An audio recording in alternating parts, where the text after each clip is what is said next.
Obrigada. Graças a paz. Amém. Amém. Vamos abrir a palavra do Senhor em 1 Crônicas, capítulo 16, o verso de número 34.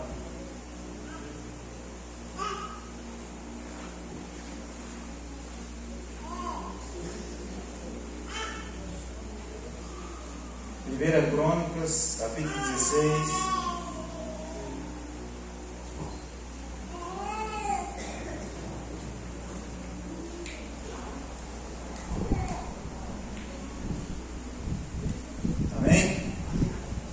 Diz assim a palavra do Senhor: louvai ao Senhor porque Ele é bom, pois a sua misericórdia dura para sempre. Nós temos o privilégio de estar aqui, como eu sempre digo, de portas abertas, para adorar o nosso Deus. Nós temos a consciência e a certeza de que Ele está presente no nosso meio, e é um privilégio poder estar juntos, unidos em comunhão com os irmãos para adorar o Senhor. Amém? Então não desperdice esse momento de estar com o Senhor, de estar na presença do Senhor e em comunhão com os irmãos. Nós vamos louvar ao Senhor nesta noite. Amém? Amém. Vamos orar? Pai, te louvamos e engrandecemos o teu nome. Amém. Agradecemos por estar aqui, por estar na tua casa, podendo estar em reunião com os irmãos, para festejar, para se alegrar no Senhor. Ó Deus, mesmo sabendo que todos nós de alguma forma temos alguns problemas a resolver, algo que tira, ó Deus, muitas vezes a nossa paz, ó Deus, mas a nossa fé está firmada no Senhor. Ó Deus, independente das circunstâncias, a nossa esperança está em Ti. Ó Deus, e nós cremos no Deus que pode todas as coisas, ou infinitamente mais daquilo que nós pensamos ou pedimos. Nós cremos no Deus misericordioso que operou o milagre nas nossas vidas, nos dando salvação. E é por isso que nós estamos aqui, independente das circunstâncias, para adorar o Senhor, porque Tu és o Deus, ó Deus, que nos remiu, que enviou Teu Filho para morrer numa cruz por nós, que por meio do Teu Espírito nos convenceu. Por isso que nós estamos aqui nessa noite, Deus. Louvado seja o nome do Senhor. Que o Senhor receba o nosso louvor nesta noite, ó Deus, em nome de Jesus Cristo. Perdoa os nossos pecados, purifica o nosso coração. Queremos nos apresentar diante do Senhor puros, para o louvor da glória do Senhor. Nós pedimos assim e te agradecemos em nome de Jesus. Amém.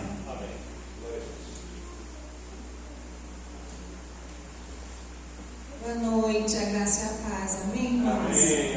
Então vamos louvar, exaltar o nosso Deus nessa noite de todo o nosso coração. Amém? Vamos ficar de pé? Você que pode, olha aí para a pessoa que está do seu lado e diga: aproveita a oportunidade, porque Deus está aqui. Amém? Nosso Deus se faz presente no meio dos louvores. Louvado seja o nosso Deus.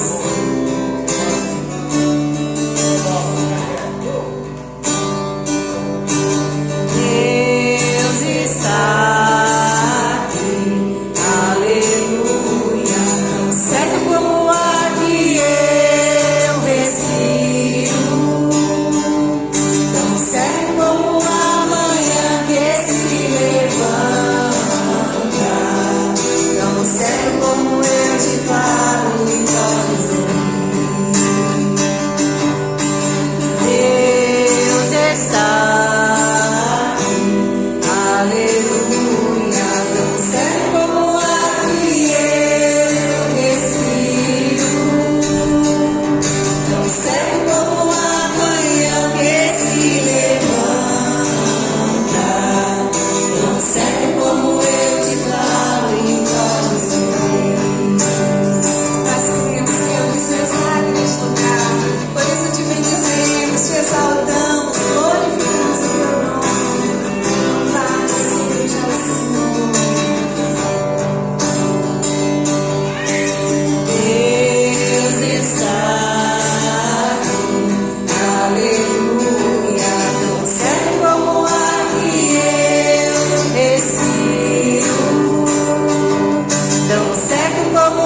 certo como eu te falo e podes ouvir. Tão certo como eu te falo, tão certo como eu te falo, tão certo como eu te falo e podes ouvir. Amém. Glória a nosso Deus. Às vezes passamos por lutas, por dificuldades, mas é certo que o tempo de cantar a vitória vem nas nossas vidas. Amém? Amém. Então vamos cantar e pedir ao Senhor incendeie os nossos corações, ó Deus, em nome de Jesus.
teu nome, ó Deus. Em teu nome nós estamos reunidos aqui nesse lugar e queremos mais de ti. Assim, ó Deus, como o Senhor derramou na igreja primitiva do teu Espírito. Ó Deus, assim como o Senhor derramou naquele dia, que nessa noite o Senhor venha aquecer os nossos corações. Em nome de Jesus, em nome de Jesus. Aleluia, aleluia. Amém, Senhor. Glória a Deus. Nós estamos aqui tão sedentos de ti. Vem, ó Deus, vem, ó Deus. Enche este lugar. Teu desejo é sentir teu poder, teu poder.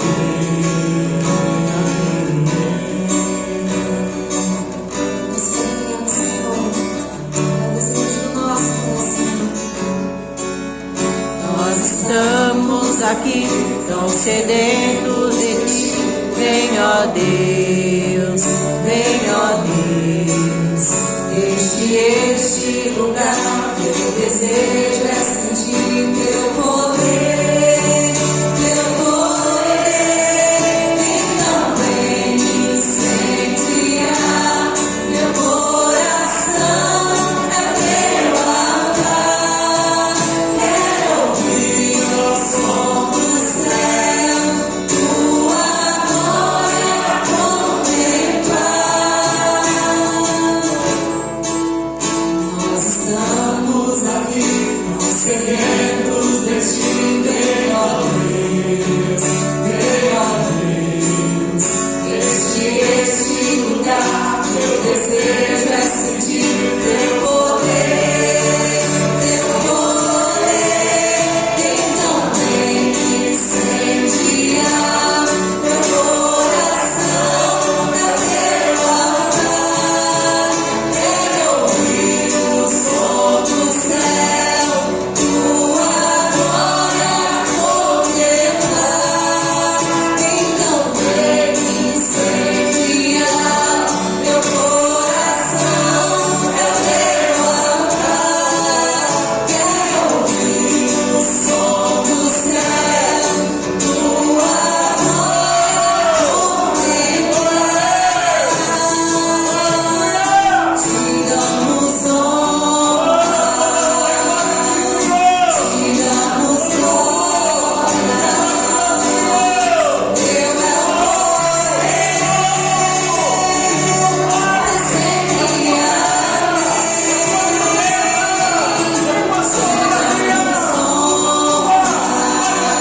aberto. Pode trazer o altar do Senhor em forma de gratidão, de fidelidade a Ele. Vamos fazer essa canção, uma oração.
Amém, irmãos? Ele está chamando aqui o pastor Emerson. Para quem ainda não conhece, ele é pastor lá em São Paulo e é meu cunhado. Ele e minha irmã está nos visitando e a gente poderia perder a oportunidade de recebê-los aqui, né? Então vamos orar. Pai, nós te agradecemos por esse momento de louvor. Ó Deus, e queremos entregar a Ti, na confiança que o Senhor receba como aroma suave, como sacrifício de louvor. Ó Deus, agora nós entregamos diante do altar do Senhor, ó Deus, o pastor Emerson, que o Senhor esteja abençoando, ó Deus, usando ele como instrumento do Senhor. Amém. Ó Deus, para trazer a tua palavra nessa noite, e que ela possa falar tremendamente aos nossos corações, em nome de Jesus Cristo, provocando mudanças que só a tua palavra é capaz de mudar em nossas vidas. Por isso nós pedimos nessa noite, em nome de Jesus. Amém. Valeu, Michel, obrigado. Oi, gente, tudo bem com vocês? Que alegria poder estar aqui com vocês, sério mesmo. Eu falei para a Michel, olha, eu vou lá, né, quero ir lá nos Patos, né? Até porque agora está com estrada nova, asfalto, rapidinho, oxe, agora é um pulo, né? Pode vir com um sapato branco que não acontece mais nada, vocês estão ficando chique demais, né? Que isso, né? Mas é tão bom, né? A gente vê essas mudanças acontecendo, né? Uma vez que eu vim aqui foi o quê? Uns 8 meses atrás, né? Ó, coisa boa acontecendo aí, ó. Vai acontecer mais coisas boas aqui para dezembro. Fé em Deus, amém? Tem que crer nisso, meu irmão, minha irmã. Você tem que viver com esperança no seu coração. Amém? A gente olha muito para as coisas ruins que acontecem no mundo. As coisas ruins que acontecem no mundo, elas sempre vão existir. Desde a época de Jesus, ou antes mesmo de Jesus, né? Sempre vão ter coisas ruins, mas a gente precisa focar naquilo que pode nos trazer esperança. Amém? Quero trazer à memória aquilo que nos pode trazer esperança. Eu vou tentar não andar muito, até porque tem um celular aqui gravando. Vou tentar te ajudar também, tá bom? Ficar aqui focadinho, beleza? Só assim eu fico mais tranquilo. Não sei se eu sou irmão do Bira, mas deve ter algum parentesco lá, primo, alguma coisa assim, né? O sanguíneo eu acho que é igual. Mas diz que dois sapateiros, né, saíram para uma missão da sua empresa. Não sei se você já ouviu essa história. E aí chegaram para um local distante, não tinha internet, não tinha nada. E quando chegou lá, era um povoado muito distante de cidades, né? E eles vendiam sapatos. Quando chegaram lá para vender, o primeiro que olhou para todo mundo e viu que todo mundo era descalço. Ninguém usava sandália, sapato, tudo descalço. Aí ele ligou para o seu patrão, né, e falou assim: olha, é o seguinte, manda a passagem, primeiro que tiver aí, de ônibus, depois de avião, que eu vou embora. Aqui é complicado, ninguém usa sandália nem sapato aqui, então eu estou indo embora. Aí o outro chegou do mesmo local, né, um dia depois, e quando chegou, olhou e falou assim: uau, ninguém usa sapato nem sandália, aqui deu para mim, viu? Só tem eu aqui, agora eu estou feito. Ligou para o patrão e falou: manda a carrada de sapato, sandália e sapato, que aqui eu vou ficar aqui muitos dias, que eu vou vender. Esse povo vai tudo usar sapato, né, o nosso sapato e as nossas sandálias. Então, assim, as dificuldades, elas estão para todo mundo. A questão é como você vê as dificuldades, né? O chinês, minha filha estuda no colégio chinês lá em São Paulo, e o chinês, ele tem o seguinte: a palavra problema para ele e dificuldade, na verdade, são oportunidades. O chinês fala sempre assim: para nós não existe a palavra dificuldade, existe a palavra oportunidade. E não é à toa que o chinês, né, está querendo, ele está quase dominando o mundo, né? Mas por que eu estou falando sobre isso, sobre esperança? Porque eu quero trazer hoje um texto que está em Gênesis capítulo 50, versículo 22 a 26. Se você trouxe a Bíblia, você pode acompanhar aí. Se tiver algum aplicativo também no celular e pegar, pode abrir em Gênesis capítulo 50, versículo 22 ao 26.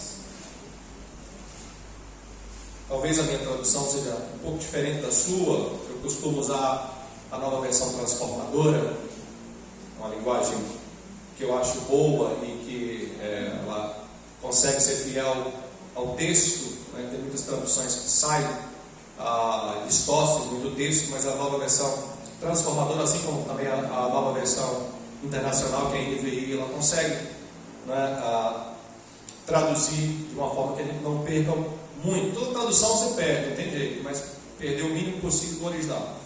Mas você pode acompanhar na sua Bíblia, se for atualizada, corrigida.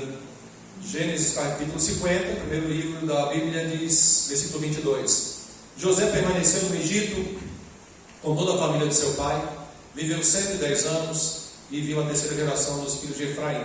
Além disso, recebeu como seus filhos de Maqui, recebeu como seus os filhos de Maqui, filho de Manassés. Antes de morrer, José disse aos seus irmãos: estou à beira da morte, mas Deus certamente virá em auxílio de vocês e os tirará desta terra, levando-os para a terra que prometeu com juramento a Abraão, Isaque e Jacó. E José fez que os filhos de Israel lhes prestassem um juramento, dizendo-lhes: quando Deus intervier em favor de vocês, levem os meus ossos daqui. Morreu José com a idade de 110 anos, e depois de embalsamado, foi colocado num sarcófago no Egito. Obrigado, Senhor. Teu servo, o presbítero Michel, já orou, e mais uma vez eu quero te pedir que o Senhor fale no nosso coração, Senhor. Em nome de Jesus, fale por meio e através da tua palavra, Senhor. Em nome de Jesus, que todos saiamos daqui com esta palavra revelada ao nosso coração, aquilo que nós precisamos ouvir. Então, vai trabalhando, Senhor, em nome de Jesus, que os nossos corações sejam completamente abertos para receber a tua palavra, inspirada pelo teu Santo Espírito. Assim oramos no nome de Jesus Cristo. Amém. Nós conhecemos a história de José, mas possa ser que você que está aqui nessa noite não conheça, não compreenda, ou mesmo quem estiver assistindo agora ou depois. Mas José, ele era um dos 12 filhos de Jacó, família grande, assim como a minha. Meu pai e minha mãe tiveram 11 filhos, né? A família de Jacó era muito grande. José era um dos mais novos, o penúltimo da casa. E José, a gente sabe da história que ele teve sonhos, e esses sonhos, eles logo no início trouxe alguns transtornos para a vida de José, porque quando José contou esse sonho para os seus irmãos e para os seus pais, a palavra do Senhor nos deixa claro que os seus irmãos começaram a odiar muito mais a José e quiseram matá-lo. No final venderam ele para os ismaelitas que estavam passando, e José acabou chegando no Egito. No Egito ele foi preso, até o ponto que no final ele conseguiu interpretar o sonho do faraó e se tornou o segundo homem mais poderoso da face da terra. Acima dele só o faraó. Essas são as palavras do próprio faraó. E a gente percebe que o Egito comandava tudo naquela época. Então podemos dizer, então, sem medo de errar, que José foi considerado o segundo homem mais poderoso da face da terra na sua época.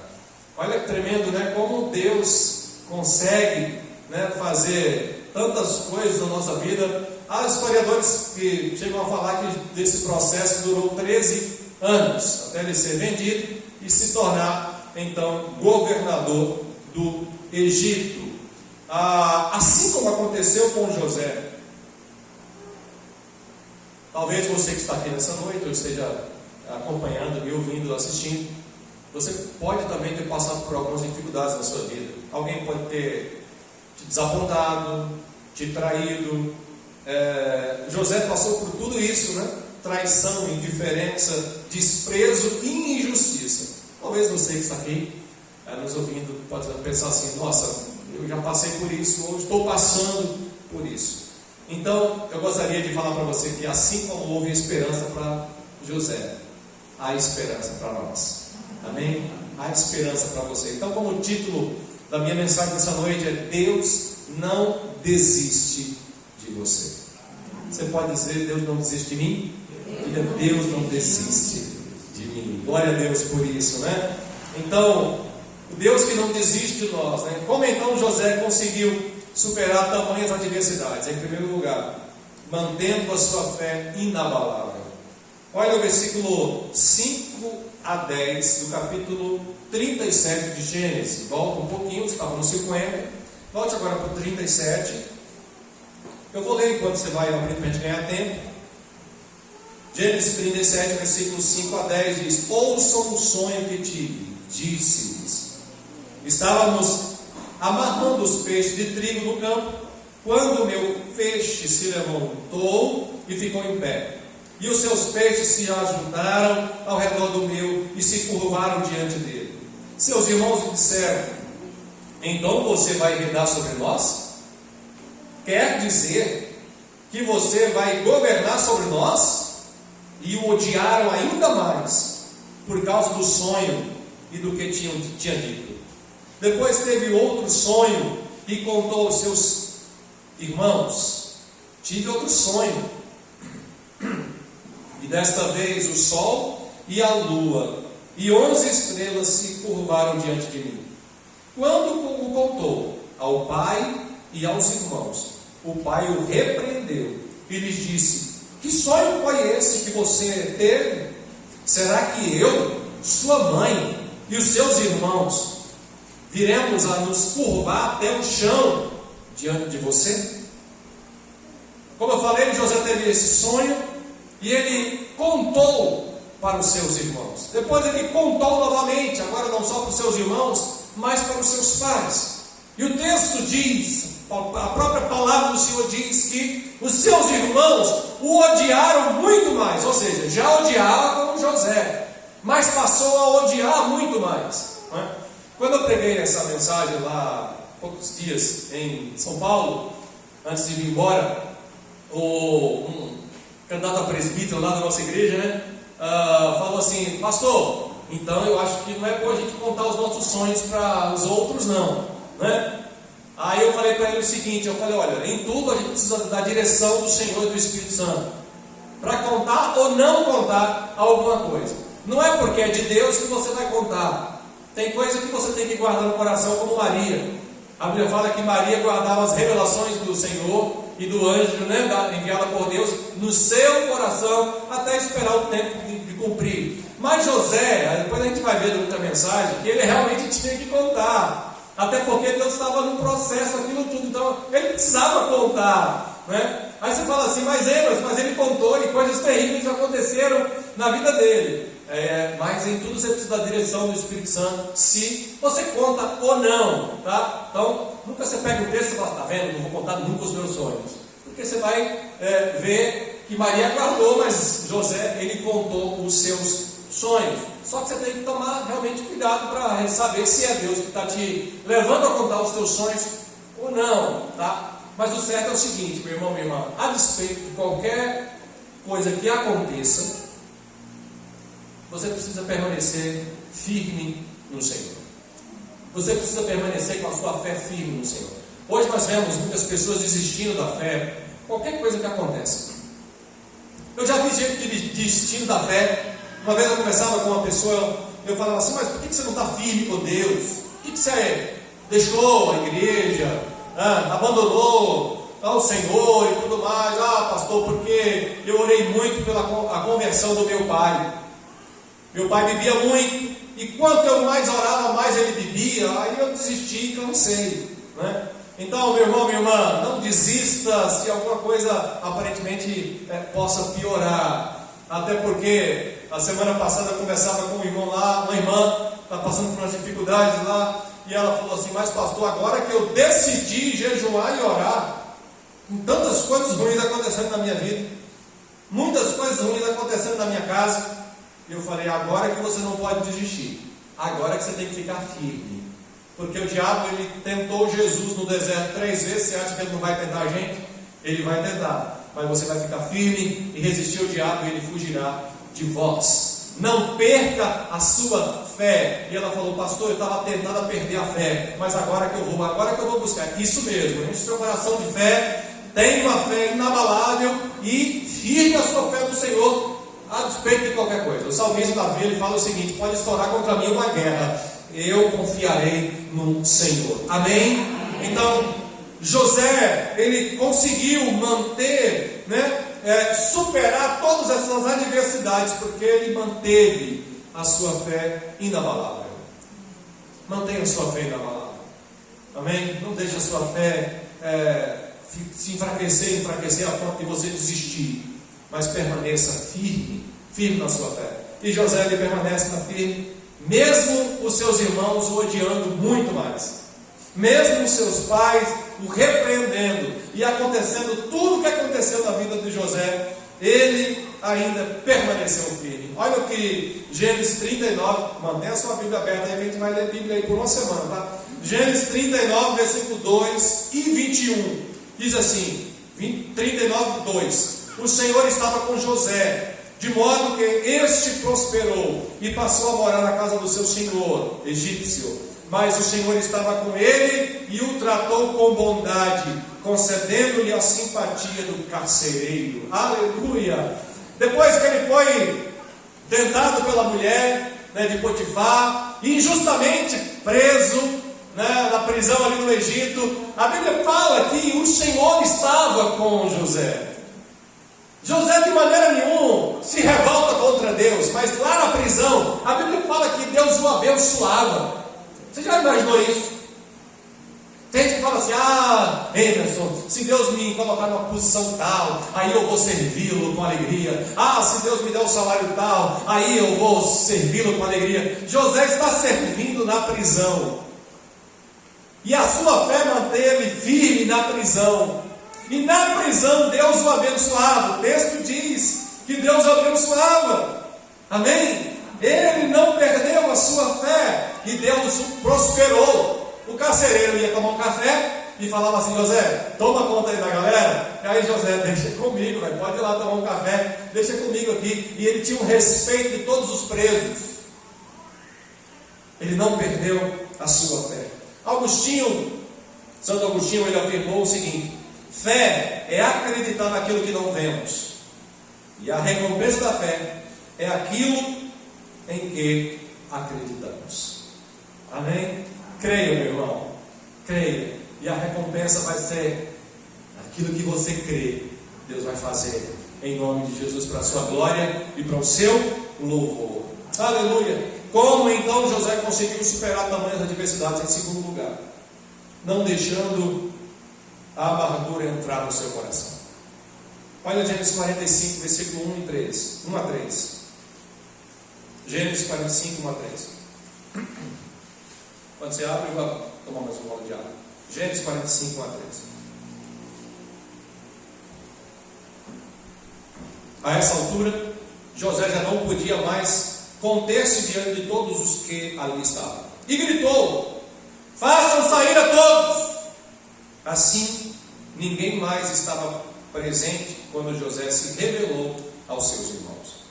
E ele se pôs a chorar tão alto que os egípcios o ouviram. E a notícia chegou até o palácio de Faraó.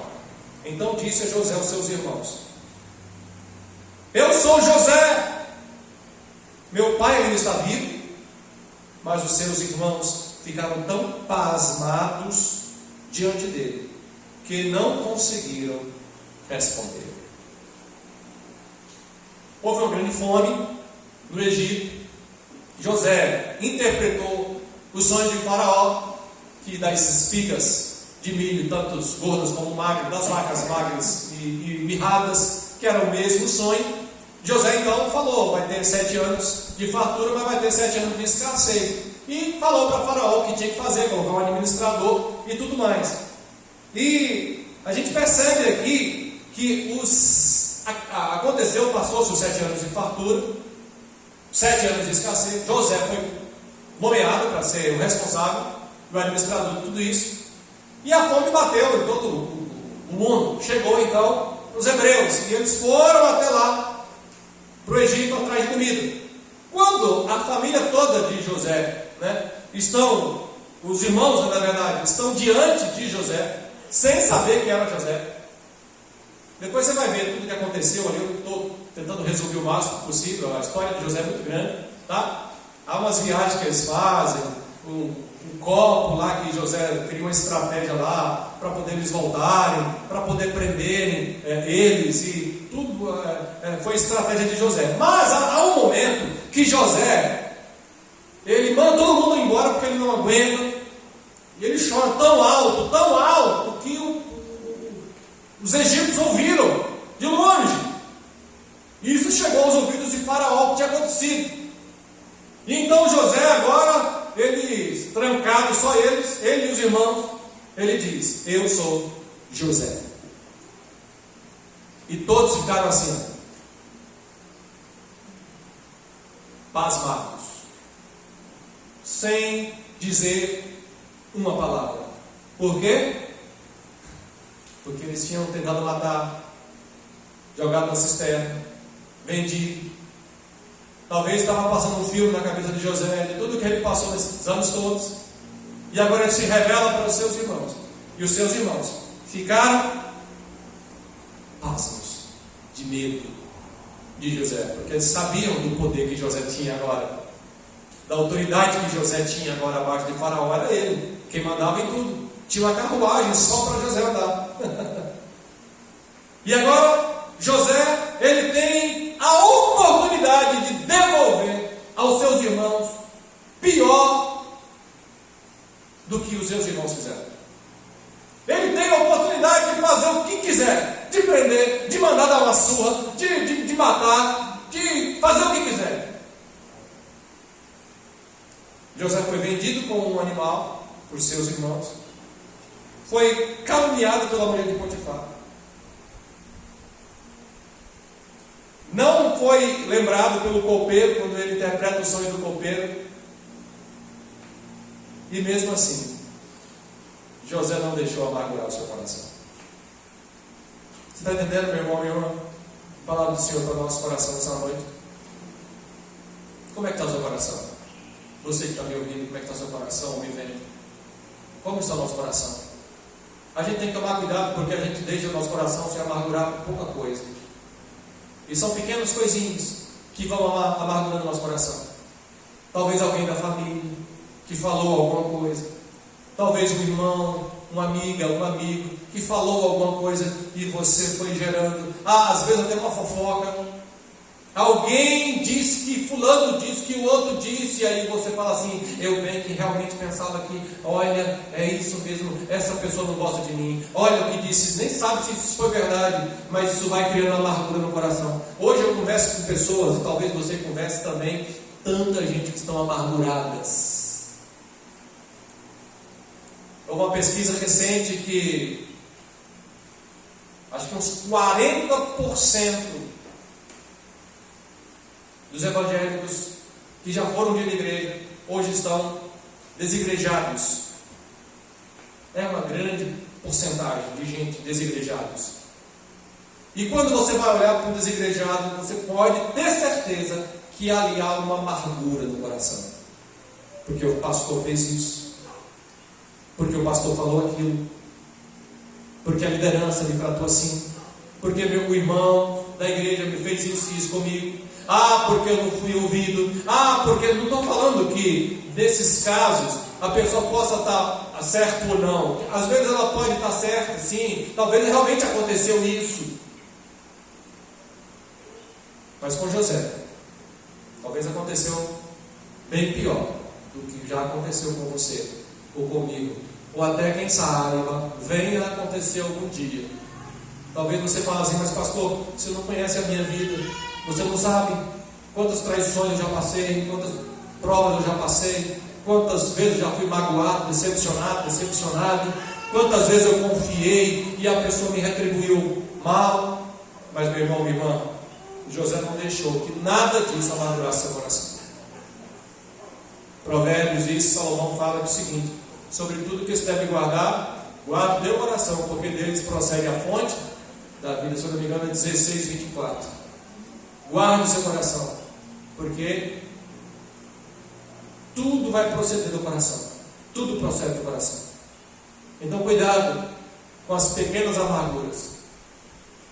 Uma vez em Goiânia eu orei por uma irmã, uma pessoa, estava afastada da igreja, e ela estava com um problema sério de gastrite nervosa, úlcera, um bocado de coisa. E quando eu orava para aquela irmã, e interessante, a casa dela era toda preta. Eu nunca tinha visto algo assim. Tudo preto, os móveis tudo preto, era uma casa muito escura. Você entrava na casa, você não via vida na casa. Nada contra objetos pretos, tá, gente? Mas a casa era muito escura. Você entrava assim, você não tinha luz, não tinha. Era muito opressor. E aí eu orava por ela. E Deus me falava, perdão. Até que uma hora eu falei assim, minha irmã, Deus está me falando de perdão. Tem alguma coisa de perdão na sua vida? Pastor, eu odeio meu pai. E a gente vai conversando, daqui a pouco essa irmã começa a chorar. começa a chorar. E ela começa a se abrir, começa a sair tanta coisa ali, sabe? E no final a gente ora, essa pessoa aceita Jesus ali em Goiânia, entrega a sua vida para Jesus e ela começa a ter uma alegria tão grande. Eu queria ir na casa dela hoje para ver como é que está a casa dela hoje, já tem muitos anos. Mas eu tenho certeza que a vida dela, não só a casa dela, mas a vida dela mudou. Mas ela guardou muita amargura no coração. Isso estava adoecendo ela. Olha, muitas doenças começam no coração. Nem todas, tá? Mas muitas doenças acontecem no coração. Coração amargurado, triste. A Bíblia fala que o sorriso, né? Aformoseia o rosto. Você sabia disso? Quando você dá uma boa risada, isso é legal, né? Tenta abrir aí, olha para o seu irmão aí, mostra a dentadura, o dente está faltando, mostra aí, dá uma risada, é legal, é bom, gente. Você está mandando uma mensagem para o cérebro que está tudo bem. Você sabia? Quando você sorri, você está dizendo para o cérebro o seguinte: está tudo bem, está tudo bem, está tudo bem. Então, mesmo que não esteja tão bem assim, você faz o quê?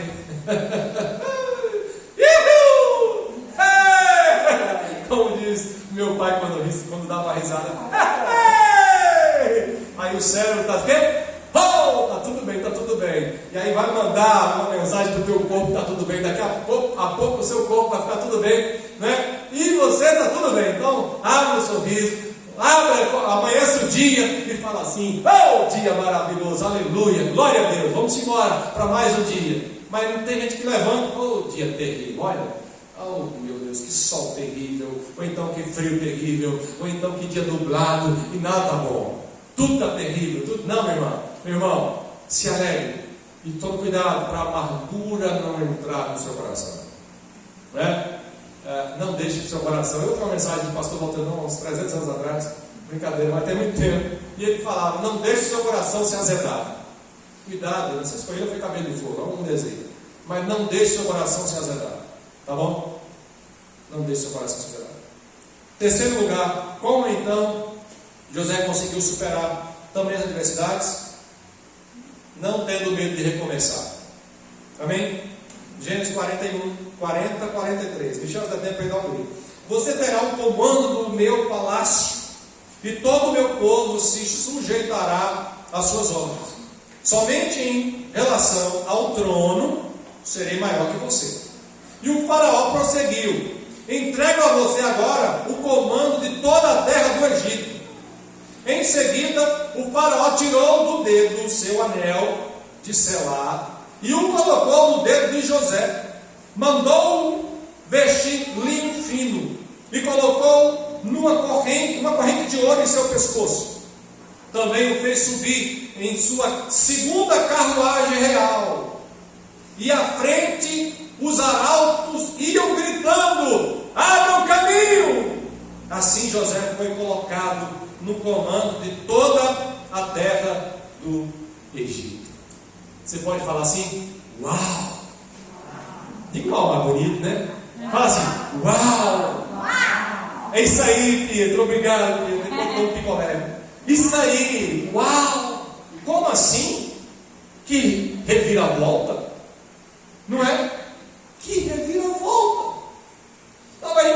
Ia ser morto pelos seus irmãos, jogado por cisterna, vendido pelos ismaelitas como escravo. Aí começa a servir na casa de Potifar. Deus abençoava tudo ali. Aí José talvez começou: agora vai. A mulher de Potifar está em cima dele, arranca as roupas dele, grita dizendo que ele violentou ela. Ele vai preso injustamente. Lá ele tem a oportunidade de interpretar o sonho do copeiro e do padeiro. O sonho são 3 dias e ele interpreta, para resumir a história: você vai morrer, padeiro, copeiro, você vai ser restaurado ao 3º dia ao seu posto depois de 3 dias, e lembra de mim quando você for restaurado. E diz o texto que o cara esqueceu e ele ficou mais 2 anos preso. Mas um dia o faraó teve um sonho, estava perturbado. Quem soube? O copeiro, que tinha sido restaurado. E aí o copeiro está lá: e o que é, faraó? Eu estou tendo um sonho. Ah, é? Rapaz do céu, tem um prisioneiro, rapaz.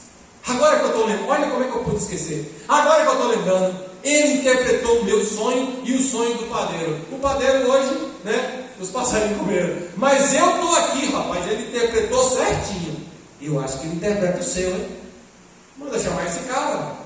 Aí chamou José. José barbeou, tomou um banho, cortou o cabelo, vestiu um terno e gravata, brincadeira, vestiu lá uma túnica e foi para lá. Quando chegou lá, José fala assim: se Deus quiser interpretar, ele vai interpretar. E José interpreta o sonho das 7 espigas magras, gordas, vacas 7 magras, gordas, e fala: Faraó, tem que colocar alguém responsável. E Faraó fala o quê? Não existe ninguém mais responsável do que você. Falar isso para um ex-presidiário? Não existe ninguém aqui no Egito todo, alguém mais responsável que você. Você é o cara. Vai ser você. Toma aqui o anel meu. Só o seguinte: você só vai ser abaixo de mim, porque você vai reinar aqui. Você vai mandar o que você quiser. Você pode vender, desvender, se você quiser. A única palavra, a pessoa que você vai reportar é a mim. O restante, e diz a Bíblia que o povo se curvava e gritava quando ele passava. Ele passava na segunda carruagem real. O que a gente entende aqui, meus irmãos? Que a gente não tem que ter medo de recomeçar. Ele recomeçou. Vendido, recomeçou. Casa de Potifar, recomeçou. Na prisão, recomeçou. E agora, recomeçou como governador do Egito. Aleluia. Não tenha medo de recomeçar, meu querido, meu querido. Talvez tenha algumas coisas na sua vida que você precisa recomeçar. Recomece. Ore a Deus, busque a Deus, e se Deus falar para você recomeçar, recomece. Qualquer área da sua vida, recomece. Porque Deus é bom. A gente não vale nada, mas Deus é bom. Amém? Então a área financeira, talvez você endividou, talvez você recomece, meu irmão, minha irmã. Talvez a sua família, talvez o seu ministério, então, eu não sei o que você vai recomeçar, mas ore ao Senhor e diga: Senhor, eu quero recomeçar. Eu quero recomeçar. Porque a gente não tem que ter medo de recomeçar. Em terceiro lugar, então, José, ele supera as dificuldades, não tem medo de recomeçar. Aonde ele chegava, o pouco tempo que ele estava ali, ele influenciava o ambiente. Amém? Que maravilha, né? Aonde ele chegava, gente? Aonde ele chegava, aonde quer que seja, ele influenciava. Até na prisão ele fazia isso. José acrescentava alegria, organização, bom serviço e espiritualidade. Até mesmo o Faraó conseguiu perceber isso, dizendo: não existe outro homem senão você. Você é a pessoa certa para o cargo. Que confiança, né? Que responsabilidade. Apesar de todos os fatos ocorridos com ele, José demonstrou ser um homem feliz. Amém? Amém? A nossa felicidade não depende daquilo que a gente tem ou não. Não depende. Uma vez, a filha de Juliana está aqui, que é a filha de Bel. Uma vez, eu sempre lembro isso. Há tempos atrás, estava aqui ainda, antes de ir para São Paulo. Eu encontrei com o Bel, falei: Bel, como é que está? E algumas vezes que eu encontrei com o Bel, ela falou assim: está difícil, está complicado, tarará. E aí a Bel falou assim: estou dura, Emerson, mas estou feliz. Aí eu sempre lembro dessa frase: estou dura, passando por algumas dificuldades financeiras, mas estou feliz na época, né? Então eu falei: é isso mesmo. É isso que Paulo fala: eu aprendi a adaptar-me com qualquer situação, porque a minha felicidade é Jesus. Meu alvo é Cristo. Deixando as coisas para trás, fica, eu sigo para Cristo. Amém, meu irmão, minha irmã? A nossa felicidade é Jesus. Não é a sua conta bancária, não é quanto você ganha, não é nada disso. Até porque a gente não vai levar nada disso. É Jesus. Porque Paulo diz: eu já aprendi tudo, a ter ou não ter, isso aí não importa, porque eu aprendi a estar contente em qualquer situação. Por último, em quarto lugar, como então José conseguiu superar também as adversidades? Crendo na soberania de Deus. Gênesis 50, que é o texto base, versículo 15 a 20, fala assim. Gênesis 50, 15 e 20. Vendo os irmãos de José que o seu pai havia morrido, disseram: e se José guardar rancor contra nós e resolver retribuir todo o mal que lhe causamos? Então mandaram um recado a José, dizendo: antes de morrer, teu pai nos ordenou que te disséssemos o seguinte: peço-lhe que perdoe os erros e pecados dos seus irmãos, que o trataram com tanta maldade, Agora, pois, perdoa os pecados dos servos do Deus do teu pai. Quando recebeu o recado, José chorou. Depois vieram seus irmãos, prostraram-se diante dele e disseram: aqui estamos, somos os teus escravos. José, porém, lhes disse: não tenham medo. Estaria eu no lugar de Deus? Vocês planejaram mal contra mim, mas Deus o tornou em bem, para que hoje fosse perseverada a vida de muitos. Glória a Deus. Só alguém que conhece a soberania de Deus, só alguém que conhece e crê que Deus é soberano e que tem o controle de todas as coisas pode falar isso. José era essa pessoa. José foi alguém que superou todas as adversidades, porque ele mantinha a sua fé no Deus soberano, Criador de todas as coisas. Amém, meu irmão? Olha o que ele diz. Os irmãos criam toda a estratégia, né? Nosso pai pediu para você perdoar. E aí José fala assim: estaria eu no lugar de Deus? Vocês planejaram mal contra mim, mas Deus o tornou em bem, para que hoje fosse preservada a vida de muitos. Olha o que Romanos 8, versículo 28 diz, né? Sabemos que todas as coisas cooperam para o bem daqueles que amam a Deus e que são chamados segundo o seu propósito. Todas as coisas. Você sabe o que são todas as coisas? Diga todas. O que são todos? Todos. Todos. É isso, meu irmão. O bom e o ruim. Até o ruim, com Deus é bom. Que isso, irmãos? Mas até o deserto, até uma decepção, até alguma coisa que acontece, né? Deus, ele faz com que essas coisas venham para nós com experiência. Um erro, mas foi um erro que eu fiz. Se você for um servo, uma serva de Deus, e você se arrepender e colocar diante do Senhor, Deus vai fazer com que aquilo possa trazer experiências para você, até para você não errar mais como antes. Então, todas as coisas cooperam para o bem daqueles que amam o Senhor. Mas aconteceu uma tragédia na minha família. Eu sei que é difícil, meu irmão, minha irmã. Um dia eu encontrei com uma pessoa que realmente tinha perdido um parente muito próximo, um filho, uma mãe. E aí, conversando com essa pessoa, eu falei: meu Deus, o que eu vou falar aqui? O que você fala para uma mãe que perdeu um filho? Um filho que perdeu uma mãe. Aí o que eu falei foi o seguinte: não dá para entender certas coisas que acontecem na nossa vida, mas dá para dizer o seguinte: Deus não perde o controle de nada. Ele continua tendo o controle de todas as coisas, porque ele continua sendo soberano sobre todas as coisas que acontecem na sua vida. Talvez algo que esteja acontecendo na sua vida, você fala assim: mas Deus, eu não estou entendendo nada. Por quê? Mês passado eu conversava com o irmão e falava assim: mas você, pastor, está tudo errado na minha vida, ano após ano, já eu não aguento mais. Eu falei: calma aí. Se você aguentou até agora, aguenta mais um pouquinho, porque talvez vai acontecer algo tão tremendo na sua vida que você não pode desistir agora. Ou também Deus vai te dar suporte para você aguentar, porque Deus está fazendo alguma obra, alguma coisa. Então coloque nas mãos de Deus. E ela então agradeceu aquela palavra e entendeu, dizendo assim: pastor, Deus está no controle de todas as coisas mesmo. Deus está no controle de todas as coisas. Concluí, meus irmãos, que assim como José foi amado pelo seu pai, Deus disse que o pai amava muito José. Deus amou muito Jesus. Por isso que José é um tipo de Jesus. A gente chama de tipologia.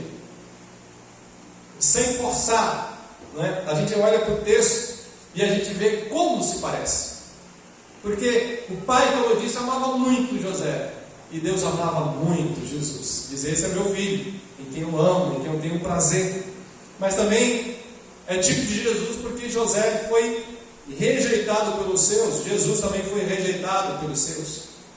José foi vendido por moedas de prata. Jesus também foi vendido por moedas de prata. Ele foi preso sob a acusação Jesus também foi preso, sob falsa acusação. Ele foi enviado para salvar o seu povo, levantado por Deus para isso. Ele mesmo diz para que muitos pudessem viver. Jesus foi enviado por Deus para nos salvar, amém? Aleluia! Como José foi exaltado sobre o Egito, assim Cristo foi exaltado sobre todas as coisas. Glória a Deus, glória a Deus. Deus esteve, está e sempre estará no controle de todas as coisas. Vamos orar? Obrigado, Senhor. Obrigado, Deus, pela vida de José. Obrigado, Senhor, porque nós aprendemos aqui nessa noite, Deus, que o Senhor é soberano sobre todas as coisas, que todos os teus planos nunca, jamais serão frustrados, que o Senhor continua no controle e no comando de todas as coisas, apesar de não entendermos muita coisa. Assim como José, Senhor, que teve que ser trabalhado, Senhor, tratado e curado, abençoado, e passou por tantas coisas, Senhor. Ele não guardou a amargura no seu coração. Senhor, se porventura alguém está aqui nessa noite com o coração amargurado, talvez precisando perdoar alguém, oh Senhor, em nome de Jesus, tira toda a amargura do nosso coração, Senhor. Arranca a amargura do nosso coração, Senhor. Arranca, Senhor, todo o azedume do nosso coração, Senhor. E traz alegria para o nosso rosto. Traz alegria de volta para o nosso coração. Que a gente possa voltar a ser feliz e alegre novamente. E entender que a nossa alegria é Jesus. Aleluia, aleluia. Vai movendo o nosso meio, Senhor. Vai trabalhando o nosso meio, Senhor. Vai, ó Deus, agora curando, Senhor, o nosso coração, Pai, em nome de Jesus Cristo. Vai restaurando, Senhor, o nosso coração. Vai trazendo cura para a nossa alma, Pai, em nome de Jesus. Gera perdão, gera transformação, Senhor. Vai movendo, Senhor, Pai, em nome de Jesus. Fortalece a nossa fé, que a nossa fé possa ser uma fé inabalável, uma fé no Senhor, e que nada neste mundo, Senhor, possa abalar a nossa fé no Senhor, Pai. E mesmo se a gente cair, que a gente possa levantar e olhar para o Senhor. Aleluia. Louvado seja o teu nome, Pai. Eu quero orar e clamar ao Senhor nesse momento, Pai, pela congregação aqui nos Patos. Abençoe este local. Abençoe o presbítero Michel, com a Amanda, com toda a liderança aqui, toda a equipe aqui, Pai. Senhor, que o Senhor abençoe cada um dos visitantes. O Senhor abençoe esse local, esse povoado, prosperando e abençoando, e que o teu evangelho possa alcançar esse povo, e esse povo possa saber que o Senhor é o Senhor, Deus soberano sobre todas as coisas. Assim eu oro, agradecendo ao Senhor pela oportunidade de poder compartilhar a tua palavra, em nome de Jesus. Amém e amém. Amém? Que Deus te abençoe, em nome de Jesus. Se você dormiu, pode acordar, tá bom? Na casa de Deus a gente pode dormir, a gente pode, né? É o melhor local para a gente dormir, é na casa de Deus, tá bom? Porque enquanto dorme, Deus abençoe e dá para a gente, né? Então assim, pode dormir. Deus abençoe a sua vida, seu coração. Obrigado, tá? Amém. Deus possa estar abençoando cada um de nós, que essa palavra possa ser de instrução para as nossas vidas. Eu considero José um dos maiores exemplos de como nós devemos proceder na nossa caminhada com Cristo. Um homem que sofreu como ele sofreu e não guardou no seu coração com rancor nem ódio. Por isso ele é considerado um tipo de Cristo, porque ele no Velho Testamento ele aponta para Cristo. Ele deve ser, Cristo é o nosso exemplo maior, e é por isso que José aponta, é um tipo de Cristo, porque ele aponta para Cristo. Ele já mostrava para aquele povo daquela época que haveria de vir um Cristo capaz de redimir todos os seus pecados, e é por isso que nós estamos aqui. Amém? Eu queria aqui agradecer primeiro os visitantes. Nós também temos alguns visitantes aqui. A irmã Gisele, não é isso? Os irmãos estão percebendo a falta de de Gisélia, que ela está com trabalho na IDC, trabalhando na IDC, infelizmente, por causa do horário de estar lá de manhã cedo, ela não pode nem sequer passar a noite aqui para participar do culto. É o processo, a Bíblia diz que aquele que não trabalha também não coma, e é o que ela tem para hoje. Então a gente espera que um dia ela consiga um trabalho que seja num horário melhor para que ela possa estar conosco. E não só ela, mas tem outros também. A irmã Cléia pelo menos consegue, né? A irmã Cléia ficar aqui no fim de semana. Mas, qual é o nome da senhora? Lica. Lita. Lita. Tem Celita e Lita. Para mim não esquecer. Tem aqui também noivo de Hélia. Deus continue abençoando. Em nome de Jesus, eu esqueci o nome, irmão. Júnior? Não esqueci mais não. Está aqui também o casal, Micael e Juliana, presidente Micael, Juliana, Pepe, Pietro. Deus abençoe. Já esteve conosco aqui. E está aqui minha mãe, não é minha irmã não, é minha mãe. Essa daqui, que não conhece. Difícil ela vir aqui, mas está aí hoje. E Emerson com sua família. Minha irmã está ali atrás. Eloá e Heloísa. Que Deus possa estar abençoando essa família. Já estarão retornando. Né? A passagem rápida, mas já estarão retornando. Tem mais alguém visitando? Acho que não. Que Deus abençoe os irmãos. Que a mão do Senhor seja sobre nós, nos guardando, livrando de todo mal, em nome de Jesus. Amém? Deus abençoe, nos leve em paz aos nossos lares.